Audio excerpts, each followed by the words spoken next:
ہم نے قرآن مجید کو بظاہر جو 2 گتوں میں بند تھا، کتاب کی صورت میں تھا، اس کو ہم نے جلایا، ختم کیا۔ ہم نے اس عمارت اور بلڈنگ کو، اس مدرسے کو ختم کیا جہاں پڑھایا جاتا ہے۔ ہم نے ان پڑھانے والے اساتذہ کا قتل عام کیا، علماء امت کو ہم نے شہید کیا، لیکن ان کے دلوں سے کھرچ کے ہم نہیں نکال سکے۔ پھر وہاں سے انگریز نے، ان کے لیے یہ ٹرننگ پوائنٹ تھا، انگریز نے وہاں سے اپنا انداز بدلا۔ انداز ایسے بدلا، انہوں نے کہا کہ اب کی بار ہم میدان میں آ کے نہیں لڑیں گے، اب ہم ان کے ساتھ مقابلہ آمنے سامنے نہیں کریں گے، اب ہم پراکسی وار کریں گے، ان کی پیٹھ میں خنجر گھونپیں گے، ہم ان ہی میں سے لوگوں کو ایجنٹ بنائیں گے جو ہمارے لیے کام کریں گے، ہمارے لوگ ہوں گے، لبادہ اور لباس ان کا ہوگا۔ لارڈ میکالے نے کہا تھا کہ میری تعلیم کا مقصد یہ ہے، میرا نظریہ یہ ہے کہ میں یہ چاہتا ہوں کہ یہاں کے لوگ شکل و صورت کے لحاظ سے ہندوستانی ہوں، دل اور دماغ کے لحاظ سے یہ انگریز ہوں۔ اور مولانا قاسم نانوتوی نے اور علماء امت نے یہ کہا تھا کہ ہم تو یہ چاہتے ہیں کہ بر صغیر کا ہر فرد بشر، ہر ایمان والا، ہر مسلمان محمدی ہو، لیکن اگر کچھ بھی نہ ہوا، کم از کم اتنا ضرور کریں گے کہ شکل و صورت کے اعتبار سے یہ لوگ ہندوستانی ہوں اور دل اور دماغ کے لحاظ سے یہ محمدی ہوں۔ ہم انشاءاللہ ایسا کر کے چھوڑیں گے۔ وہ دن اور آج کا دن ایک کشمکش چل رہی ہے، سیکولرزم اور اسلام، اور وہ دن اور آج کا دن، یہ مسٹر اور ملا کی تقسیم بھی انگریز نے کی ہے، امت کو تقسیم کرنے کے لیے کی ہے۔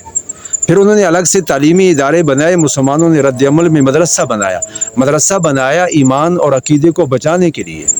مدرسہ اس لیے بنایا کہ غیرت مر نہ جائے، وہ زندہ رہے، اور پھر اس کے بعد یہ لوگ آگے ترقی کریں گے، یہ لوگ آگے غلبہ حاصل کریں گے، یہ تعمیر کریں گے، یہ پھر سے کفر کو شکست دیں گے، یہ پھر سے اسلام کو غالب کریں گے، اس لیے اپنا ماحول بچانے کے لیے۔